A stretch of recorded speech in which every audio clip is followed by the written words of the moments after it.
Thanks everyone for joining in. I see some active participation that have already come in. So let me start today's session. We had a great inaugural session. As usual, Satya Saab was in his flow. He shared his wisdom with all of us. I'm sure we will learn from him. And he had messaged me that he's going to be attending this session as well. So just for the benefit of our fellow panelists, that Satya Saab is going to be around in this session as well. So today's session, future of insurance market, the top trends and challenges.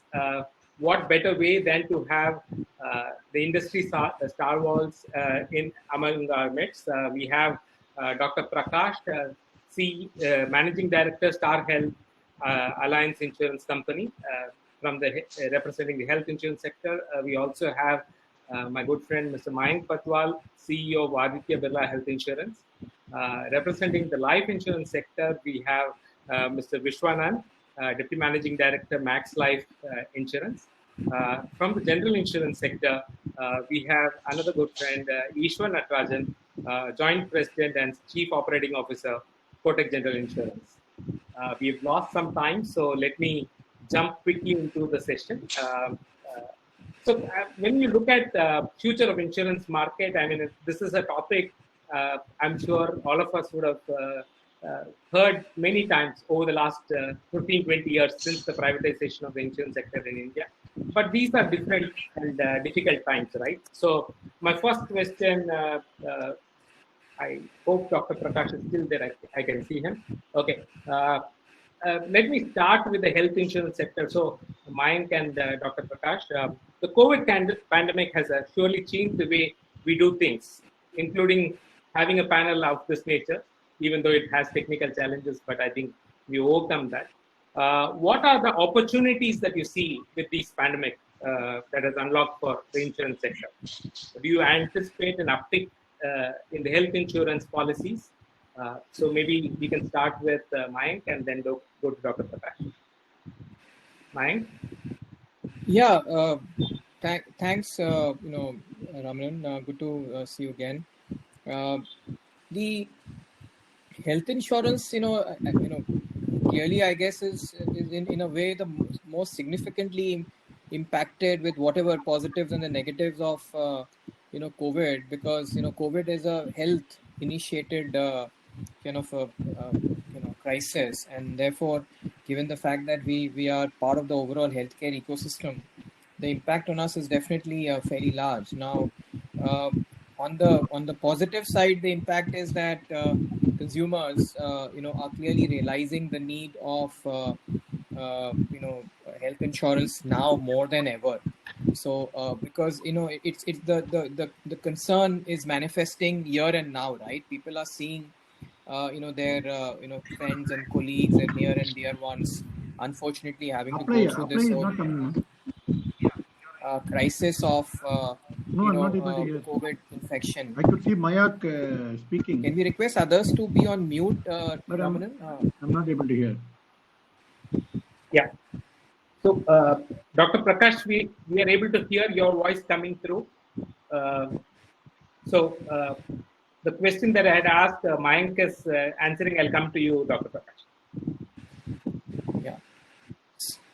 So therefore we have clearly seen an uptick in the in the awareness and therefore the demand for health insurance. Of course, the distribution side has to kind of respond to it very in the right manner to be able to reach out to the customers, because the traditional face-to-face channels are not available in these times, and you have to only reach out through all the digital and the virtual channels, which is phone or digital and so on and so forth. But I must say that the industry has responded very, very very well to this whole very unexpected situation, and no wonder post the initial hiccup in the month of March and April when the whole lockdown started, I think we have seen a very steady growth in health insurance. So, for example, we have seen a growth in first 6 months of about 72% Wow. in our business. Overall also, the SAI category has grown close to about 30 odd percent, and some of them, of course, are fairly large, incumbents. So, and the month-on-month growth rates are only increasing so far.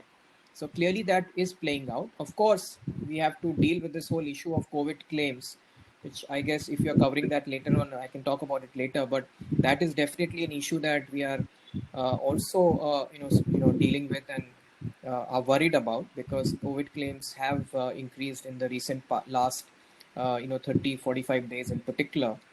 Though I do hope that the current trending in India of reduction in the infection rate will flow through to the claims also, in as with a bit of a lag effect. So we're just trying to hope for the best there. But broadly, that's my opening point. Very happy to talk in detail in any aspect around this that you would want me to.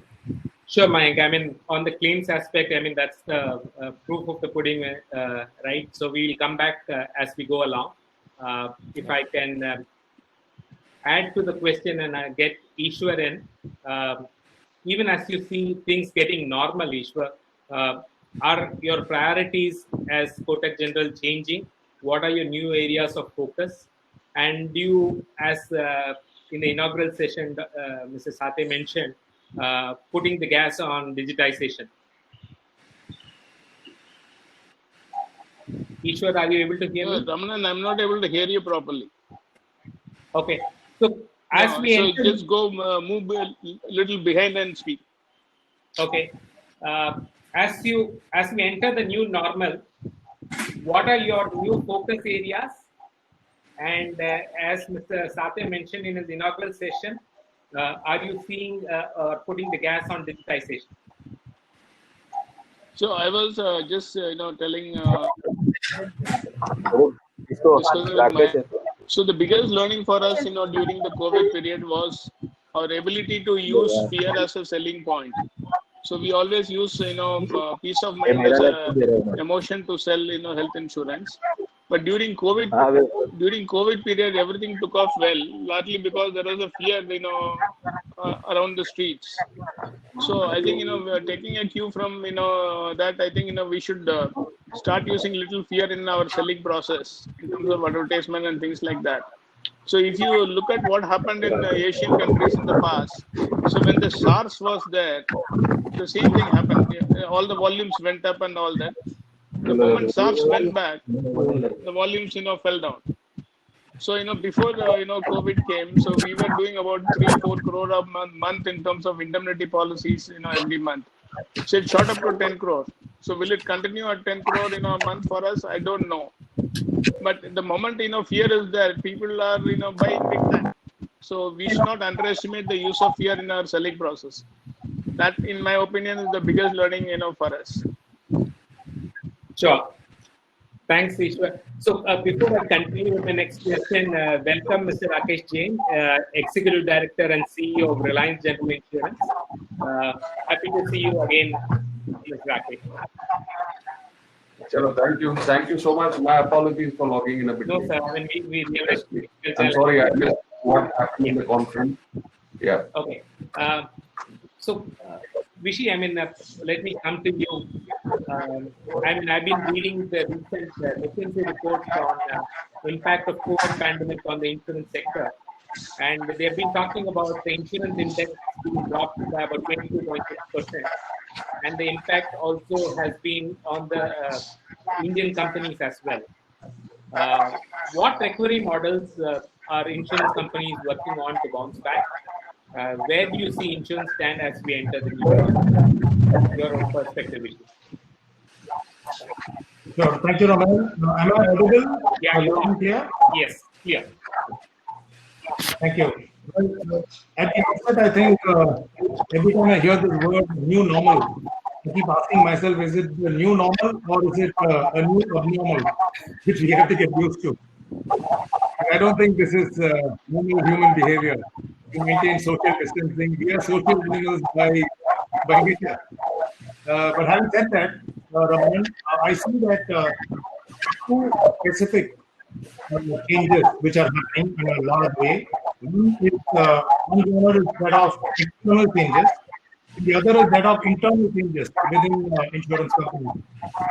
The external changes are that essentially, it's like even Vishwa said, the pandemic has caused tailwinds on two big aspects. One is health and protection, and second is the need for guaranteed outcomes, guaranteed returns. We conducted a survey in June, July with digitally savvy urban Indians. And we found out that the number of people for savings has undergone a change in India post-COVID. In the last 3 years, the number one reason for savings through life insurance instruments used to be for child education. But after COVID, Ramanan, this has changed to saving for a medical emergency, saving for COVID treatment. It became very contextual to COVID. So that is one big change. The second is Google knows more about us than we know about ourselves. The Google search query across India in term insurance spiked up to 85% growth over this year in Q1 and to some extent in July, August as well. But now that has tapered down to only about 4-5% growth over last September to September. But health insurance saw a peak up to 65% growth and is continuing at about 23% growth year on year. Google searches done by Indians every day, every month. So these are two big changes happening, and it's up to life insurance now to see what to do with these changes which have happened in the Indian public. The big internal changes which are happening in this new normal, I think, has resulted in two imperatives thanks to COVID. First is go digital. Stakeholders, be it agents from face-to-face selling to more digital or let's say physical sales. Employees from working from office to now working from home, including the fulfillment side, operation side, and IT side.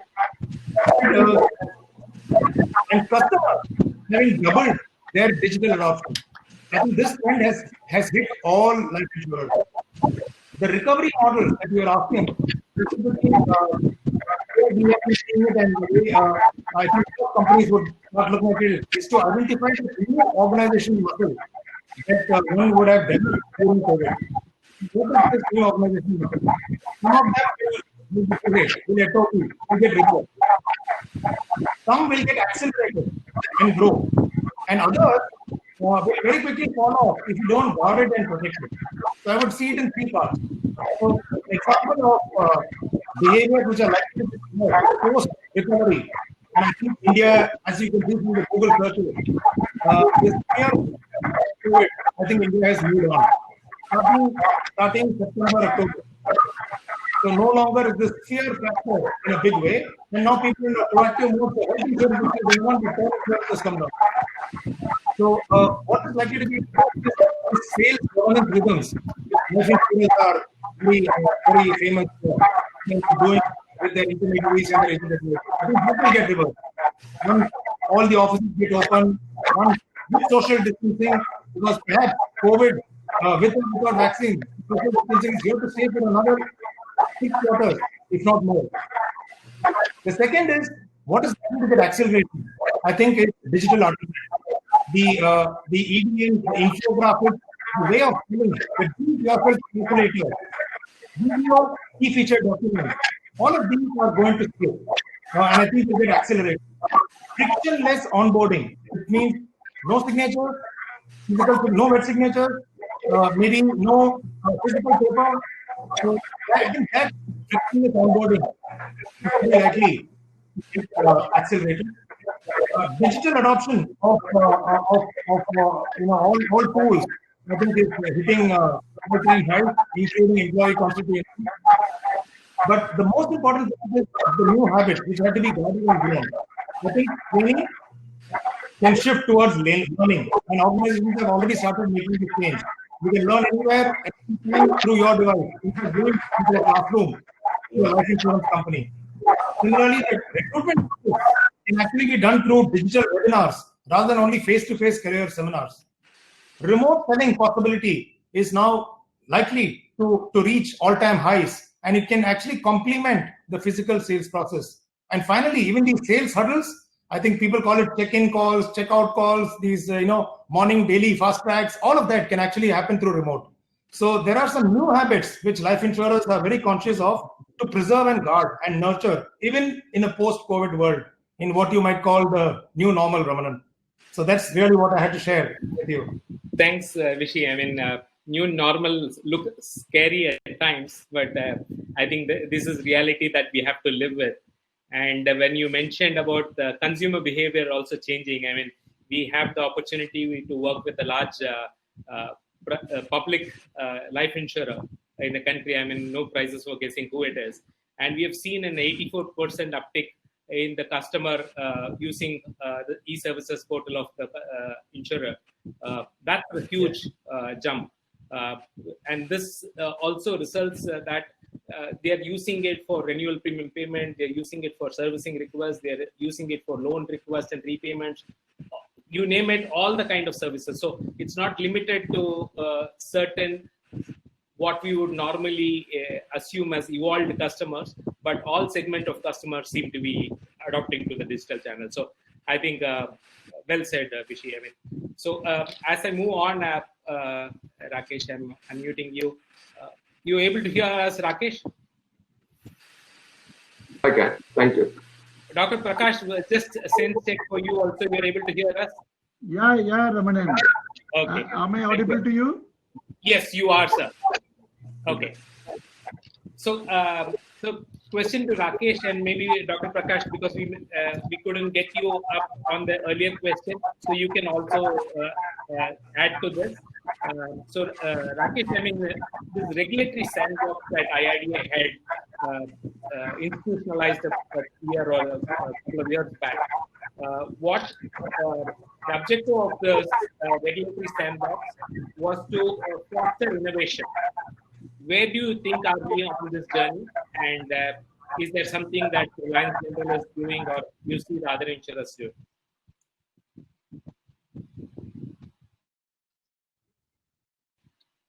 Not able to hear you. Yeah, can you hear me now? Yeah. Thank you for having me in the conference. A very good morning to all of you. I think all said and done, what COVID has taught us is basically the fear of unknown. For my 20 years in insurance, we have always craved, that the industry needs a lot of awareness to grow in people in various forms, that they can come and subscribe to insurance.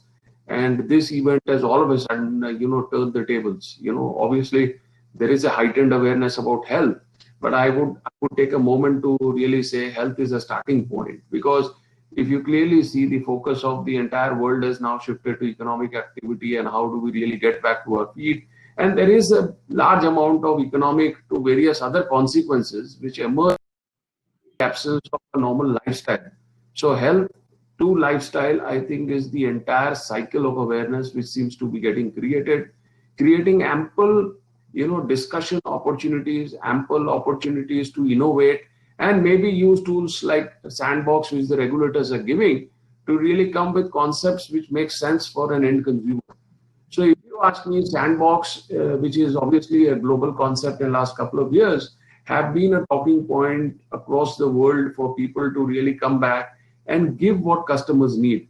I think a large part of insurance in the last century thrived on giving standard products, standard coverages. It was more of a, push kind of a scenario.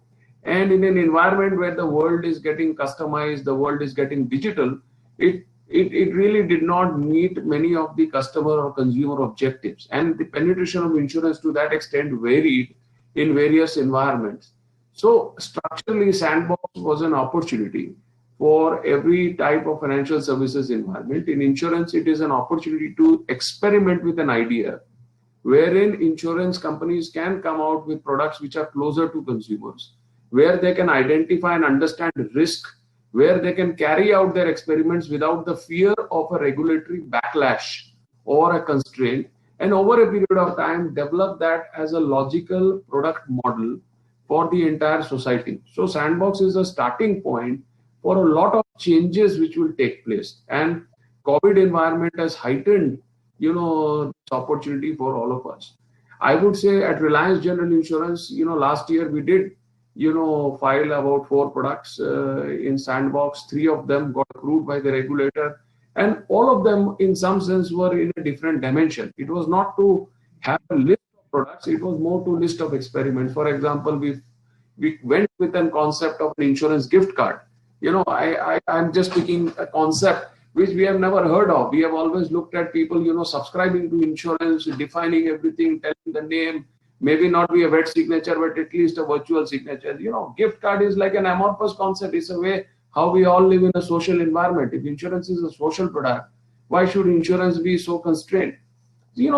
A lot of these things, frankly speaking, are now ideations. The other important thing is what I see is all ideas are as good as what you can execute now. And when you think of execution, 9 out of 10 ideas will have to be executed digitally. And a large part of digitization is just not about the front end. It is about the entire front to back, your own in-house processes, your turnaround times, your claims processes, your reporting requirements. Everything needs to work in a kind of a real-time chain.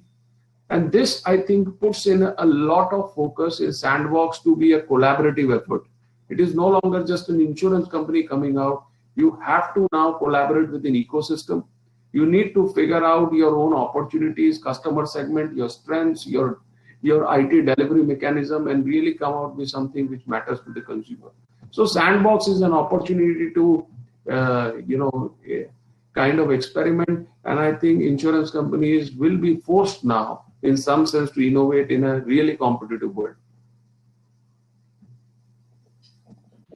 The point on gift card was really true, right? That's completely unique to the insurance sector, and if it is been enabled thanks to regulatory sandbox, I think that one of the greatest achievements of IRD, I should say. So, Dr. Prakash, your views on sandbox? Well, good morning, Ramanan, and thanks for the opportunity.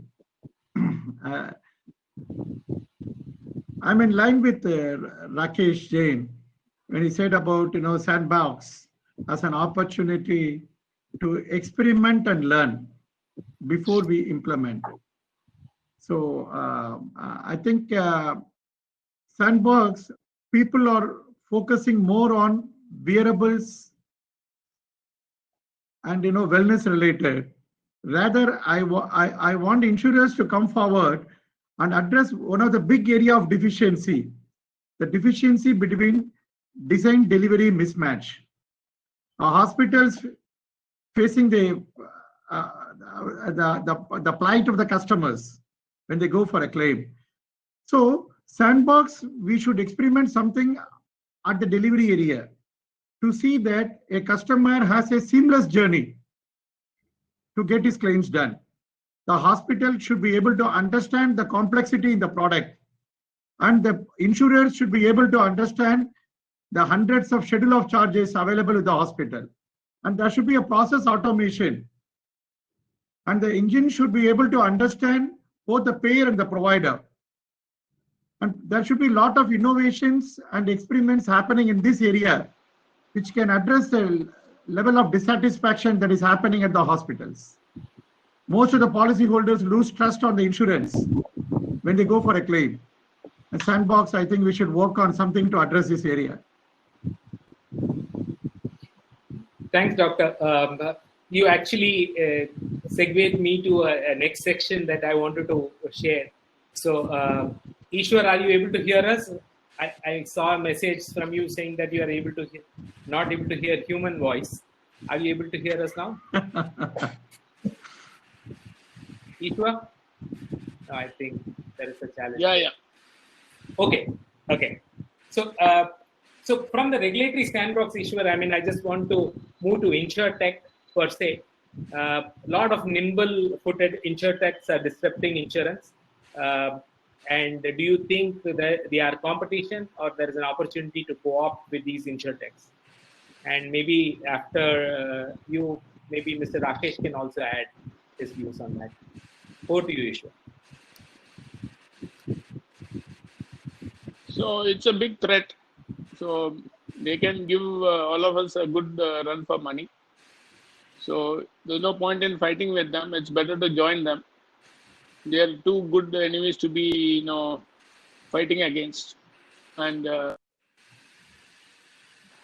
from where they are coming, I think they are stronger than us. So it is better to join hands simply because we don't have the muscle to fight them. So I think it's better to join hands and learn from them and teach what we know better and grow together. So if you ask me what would threaten this industry, it is not a big company from the industry. It is Google selling insurance, Jio selling insurance, and Walmart selling insurance. So, that is the biggest threat for us. So I think it's a big threat. It's a very big threat. Nobody knows when it happens what will really happen.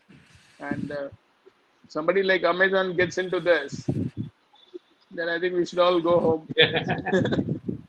I mean, you're painting the really dark picture of it. But what I hear you say is that you like to cooperate with them than to compete with them. I think that's a... No. So, somebody like Amazon has perfected this, has proved across many categories. So it will not be difficult for them to prove it in insurance. That's all I'm trying to say. And they come with global learning. They come with a lot of data. They come with technology. They come with customer behavior, which nobody in the industry in India has got any amount of learning to compete with them. That is my only limited point. Rakesh, your views on this? So I only wanted to, I don't disagree with Ishwar, but I would always want to be a slightly more, optimistic. See, at the end of the day, all of us want to reach a consumer. There is a way to distribute things. There is a way to access things. I think to that extent, it is becoming hygiene. Reaching out to a platform, somebody who is customer rich and having a platform, that's definitely an advantage. But you are not going to have one single Google or like these kind of platforms only. There will be a choice of platforms. And platforms can also get constructed by communities, can also be constructed by countries. And when you have a social product like insurance, it is important to measure up to insurance when there is a need for an insurance. Say, for example, if there is a catastrophe, it is important to demonstrate that you will pay the claim. And that is where many of the people do not venture into insurance. Ultimately, this is a business of huge amount of capital, and capital is contextual. So, in some sense, there will be always a debate for people to specialize. And if we think everything is e-commerce, then everything, from mutual funds to banking to insurance, everything is commoditized. And where is the question of customer centricity beyond just, putting something in the cart? So I think specialization will drive a lot of insurers to really define their own areas of strength. I also feel that in next many decades, insurance is a mass product. It is not a very, we can't live with that 1% penetration. We need people to subscribe more and more so that we can create our own cohort within which we will work. And this is where insurtechs frankly come in and work with the insurance companies, because carrying the risk is still the job of the insurer. The spread which an insurer gets, I don't know whether an IT company or a platform can easily get that. And when they run the risk of distribution, running the risk of insurance are two different things. And mind you, some of the products like health insurance and all are lifelong guarantees.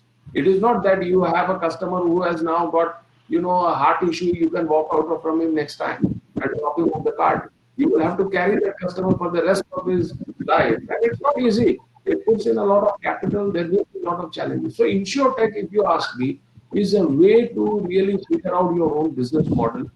And people are to help you out. The other thing which I clearly see is when things are going digital, most of the companies will not be able to afford the cost of IT digitization.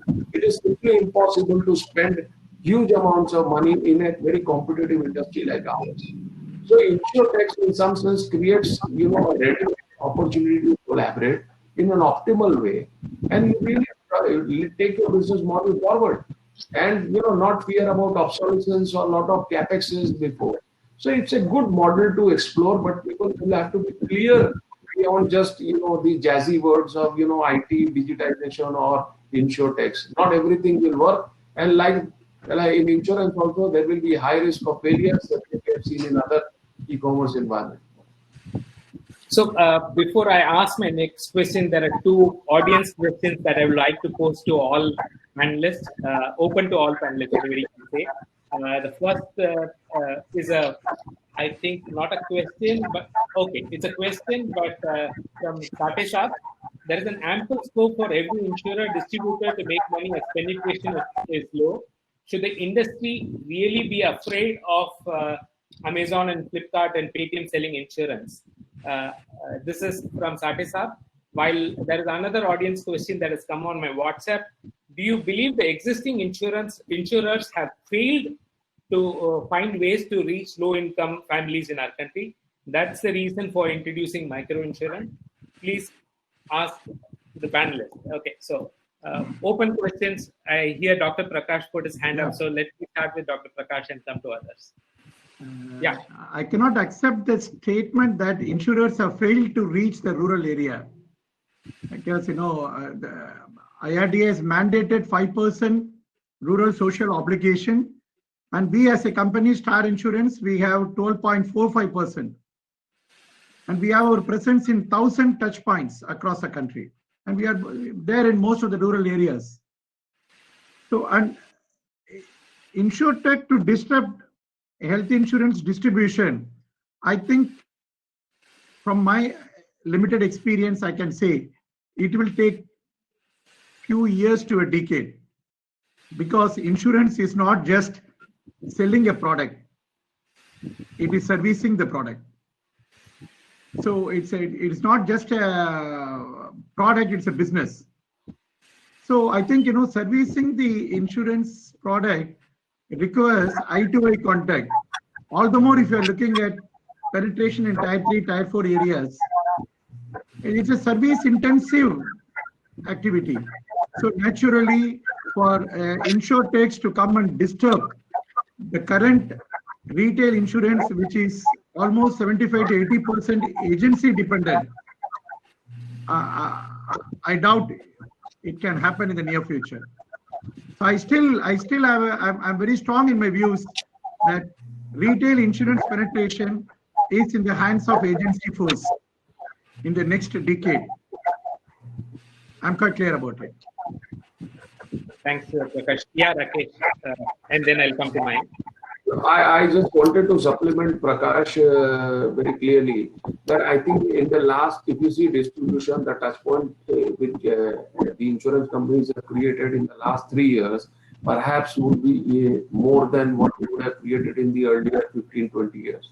So structurally speaking, I think insurance companies are today present, and as well as they are digitally connected.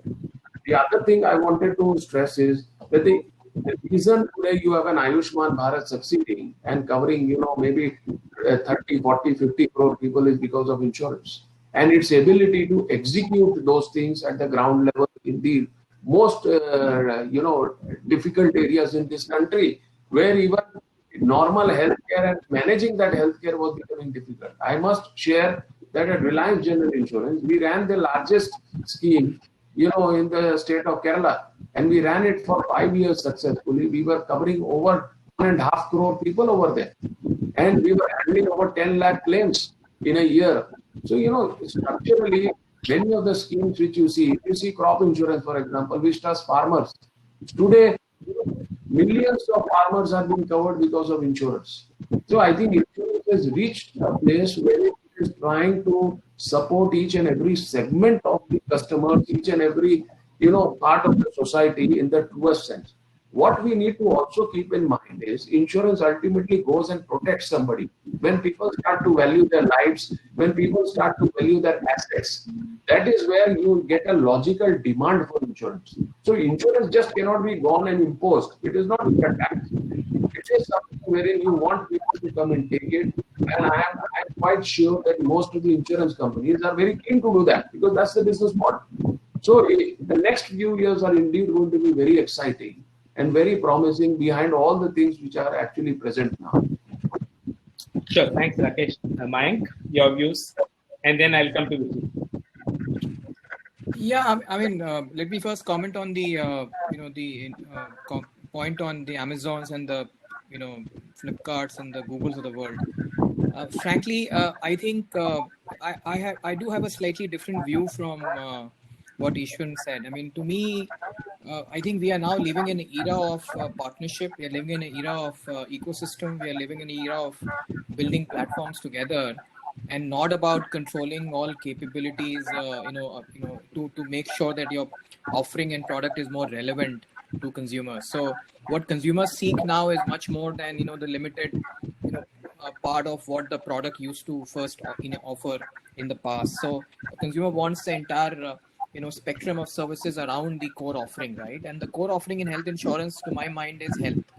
And ultimately, consumer is no one wants to fall sick to use health insurance. Everyone wants good health.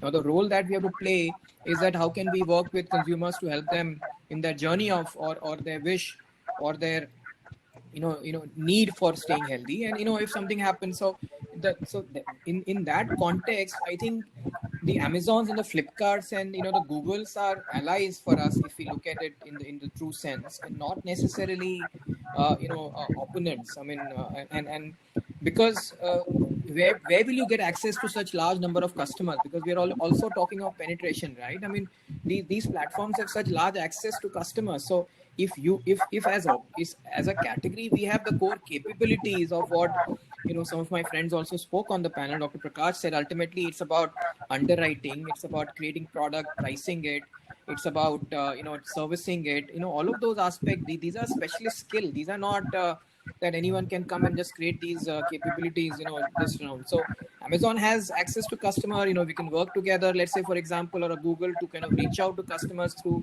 their platform. Of course, the issue on hand will be that in the entire value chain, where will the value flow, and how do you make sure that the insurance gets its own due share of the value in that whole the way you weave and your own capabilities and the way you kind of construct that partnership. So to me, I think it's a positive thing that we will have more such platforms now, and now more than ever being used to kind of reach out to consumers at much larger scale. So I mean, that's my comment on the InsurTech. And by the way, InsurTech, one aspect is these platforms. InsurTech is a much larger thing, right? InsurTech is how are you using technology to solve problems in the whole insurance value chain, in the whole process. And there are specialists in claims, let's say area. There are specialists in digitization of data. There are specialists in, using other means of ways to underwrite policies and select customers better than earlier.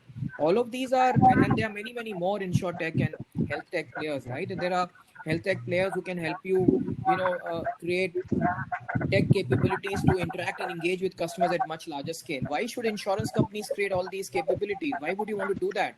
Focus on your core. I mean, of course, you can redefine your core as time moves, but that's the opportunity to partner. And just quick comment on the, on the rural thing. I think let's remember, health insurance in its true avatar is just about a decade or so old. 12, 13 years. So let's not start beating the category that, the penetration has not gone up. I think it's all evolving. And I think the pace of evolution has been pretty fast in the last 3-4 years. I mean, Ayushman Bharat, of course, is a good example, as Rakesh mentioned.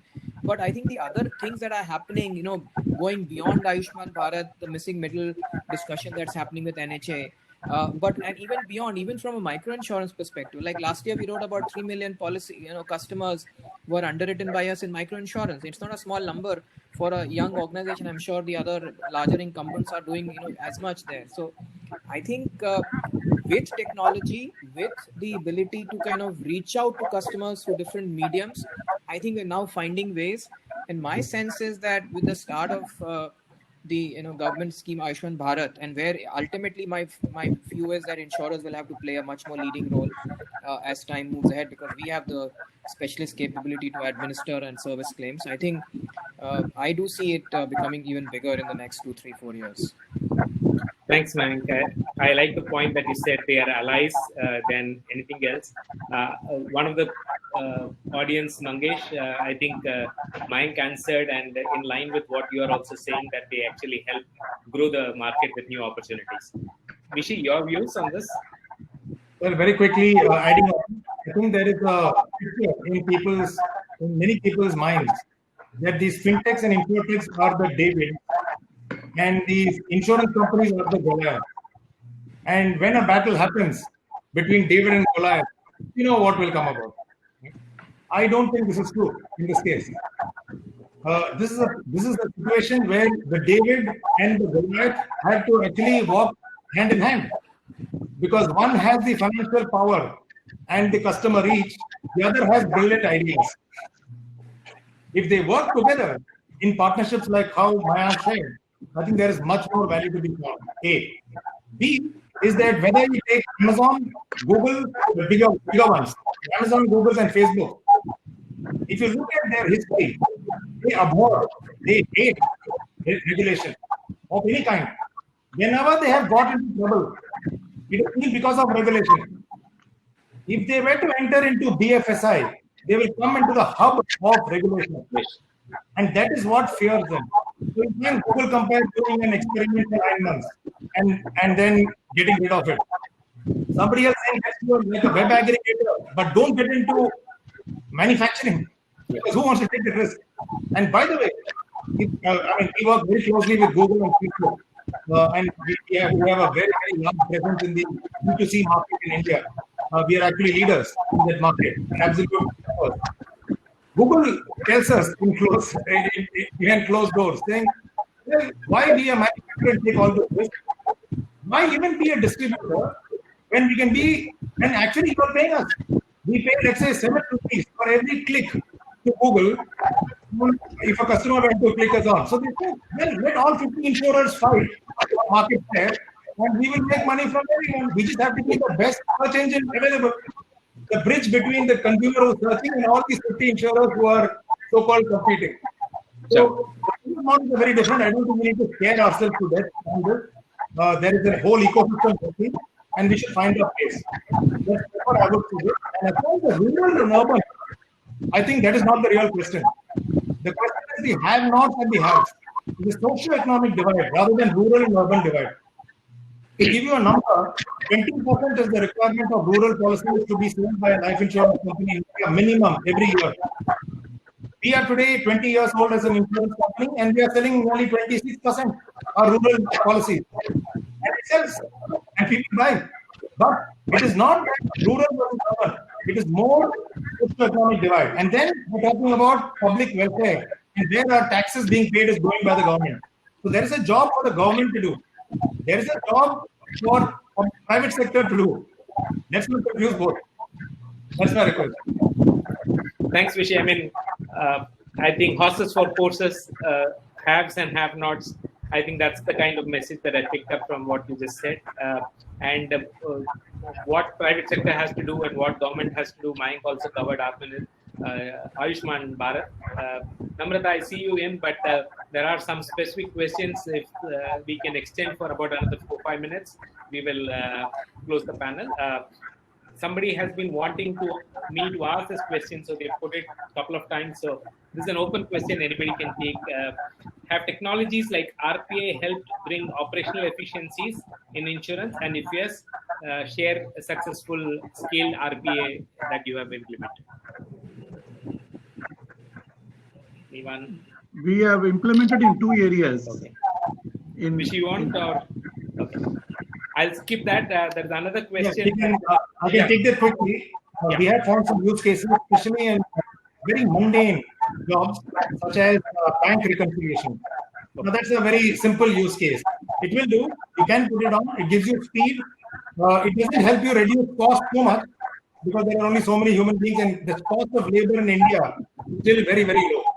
So it doesn't give a cost benefit like you might see in the Western world implementing RPA in India in the current situation, but there are minimal use cases which are under experimentation. Having said that, it will help you enable better customer service. Like Mr. Rakesh shared today, can you make instant payment? I think there RPA has a bigger role to play to ensure customer delight rather than only a cost. So I think I told that at the start of the session I'll come back to claims, because that's very important from a consumer point of view, because that's the moment of truth for them, right? So if any of you want to share your experiences, yeah, it would be Mayank, yes, on technology enabling claims process at your end, Mayank? Yeah, I think first, as I think you spoke, and you made the right point, right? That ultimately it's a moment of truth. I mean, it's what it's that is the promise that you're making, and that's the commitment that the consumer is seeking from the insurance, given the fact that it's all words, right? There's no tangible product that he's buying. He's buying a promise from us, and I think that's where we all as a category have to keep making the experience better and better. And I'll give you an example of what has happened in COVID, right? COVID times, there's no physical interaction. The level of anxiety is much more. COVID, even the basic thing that when claims started, the COVID happened, when customers were not even clear whether COVID is pandemic covered, whether I'll get a insurance cover. The fact that costs were really going up, so drastically in the healthcare ecosystem, for any condition they were concerned. And I think, all other insurance companies, I think the category did a phenomenal job in responding to this situation, and the way we all, collectively, came together to kind of look at processes, modify it, give flexibility in processes, no physical documents required, stuff like that, to reducing the waiting period where customer was concerned, to making sure that we allowed home care treatment, which is not kind of clearly and so clearly there in the product, that because customers are concerned about going to the hospital in these environments. So I think these are just examples of how the category is looked at it. In terms of technology in particular, I think there are two aspects of technology. One, which the individual companies will do at their own end. For example, how much digitization of the data you're doing, and how are you kind of moving to auto adjudication. I'll give an example. MMI, a partner in South Africa, and they deal with not just hospitalization but all kind of OPD kind of benefits. 95% of their claims are paperless and humanless, which means all auto adjudication. You walk into a pharmacy, you walk into a hospital, get your medicine or get your treatment done, walk out, no question asked, no paper required, all between the provider and so that's where we can get to. So some of that is at individual end, some of that is at industry level, right? Because you can, I think work is happening both at NHA and IIB level, where you're building the pipe between the provider and the payer, so that the integration need not happen one-on-one, but one to each to that pipe, and then through that pipe to each provider, which makes the whole process. Similarly, the whole digitization effort at the government level with the whole National Digital Health Mission, I'm pretty excited because it will have a large impact, a positive impact in the way claims will be administered. Because if you once you digitize data, then you don't have to send in papers and scans and all of that. So it's both work at individual company level, and at the same time some collaboration at the entire category as a whole with other entities coming in to make the whole process more seamless. I think a lot of work is happening in that area. I'm hoping that inflection point of that shift happens sooner than later. But the true benefit will come when these claims platforms come in between the insurance companies and the providers. And I do hope that we all can make it happen soon. I would have, Rakesh, your views. No, adding on. Yeah, sorry to interrupt, but I would request you kindly wind up, because our next speaker is waiting on the stage for his presentation. So I would request you to kindly wind this up. Okay. So Rakesh, I mean, I'm sure the audience would have loved to hear you, but in the interest of time, all I can say, actually, the future of Indian insurance is in safe hands. Meeting my friends and colleagues from the industry and knowing what they are doing gives me the reassurance. I'm sure all of us will benefit from this. Key summary of the session today, I see all of them investing and seeing uptick in the digital journeys, be it onboarding the consumer, agent interfaces, customer servicing aspects, or claims where the moment of truth hits. All aspects of the digital or the insurer's what should I say, ecosystem is being impacted through technology. And let me take this opportunity to thank Mayank, Vishi, and Rakesh who are here, but also Dr. Prakash and Ishwar who must have not due to technical issues. Thank you very much. Really enlightened with your views. Thanks, and over to you. Thank you. Thank you so much, Mr. Ramanan, for the wonderful moderation. Covering each and every aspect, making this entire conversation really worthwhile. Thank you so much to all the panelists for the wonderful insights shared and joining us here. I guess this was very insightful for all the audience, all the delegates who have joined us here. Thank you. Well, I'm really sorry that I had to interrupt all of you. Well, there is this one announcement for all the delegates who have joined us here, that you can now network with all the speakers, all the delegates at the networking session.